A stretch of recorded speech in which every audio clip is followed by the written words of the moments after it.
Yes, I understand many people were angry about the decisions we had to take. The fact is that in the future, it'll prove, in my view, to be one of the most progressive higher education funding systems in the world. Why?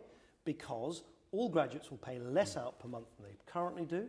Yeah, but the vast majority of graduates will never have to pay off the full value of their loans, and no one for the first time will have to pay any fees up front in university. I totally accept. But all of this is lost because of the controversy. What I hope is that people will be open-minded enough to consider what it looks like when they actually see it working in practice. You dismiss it as the controversy, but the whole point was that what the Liberals were bringing into government was a commitment not to have tuition fees. Look, on the specific issue of tuition fees, do you seriously think that we would not have had to put fees up if we'd gone into coalition with Labour? Not a chance. I'll tell you why. Because both the Labour and the Conservative parties were absolutely wedded to the idea of fees going up. In other words, the two larger parties agreed with each other more than they agreed with the Liberal Democrats. We were completely isolated. To put it politely, we were stuffed. There was no way, whether we'd gone into coalition with Labour or coalition with the Conservatives, that we could have delivered our policy. So what we did instead was to work very hard to make sure that the system, which will be introduced,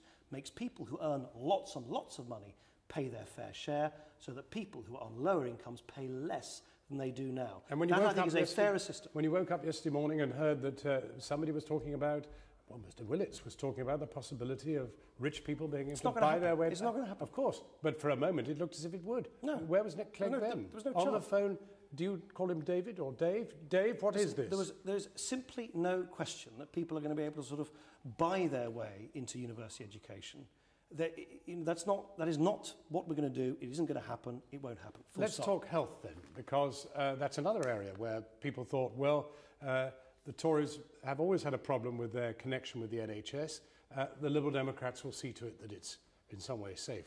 Well, what do we have? We have a bill which is such a shambles that it's on pause, but it's a bill that you were happy to sign off on.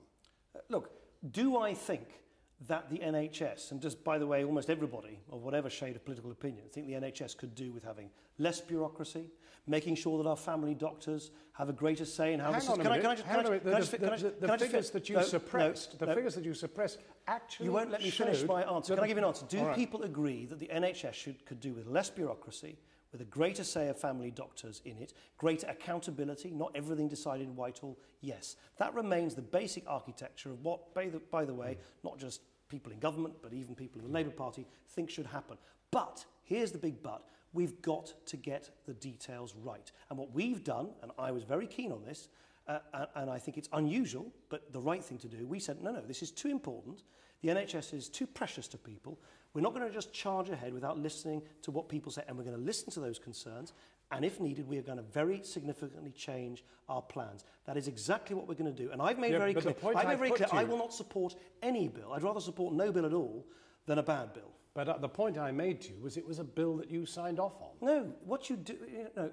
I think you should be fair on your viewers. What happens in the legislative process is that people set out outline ideas and then you look into the detail. And what's happened as people have looked into the detail is a number of very, very legitimate concerns have been raised. Now, what do you do in government when people raise legitimate concerns? When nurses say that they're not happy? But why weren't you raising legitimate concerns? Hang on, what do you think I've been doing week in, week out? I've been going around the country talking to people, reassuring them that not only will we listen, I'm personally listening, but also that we will then take those concerns and reflect them in our plans.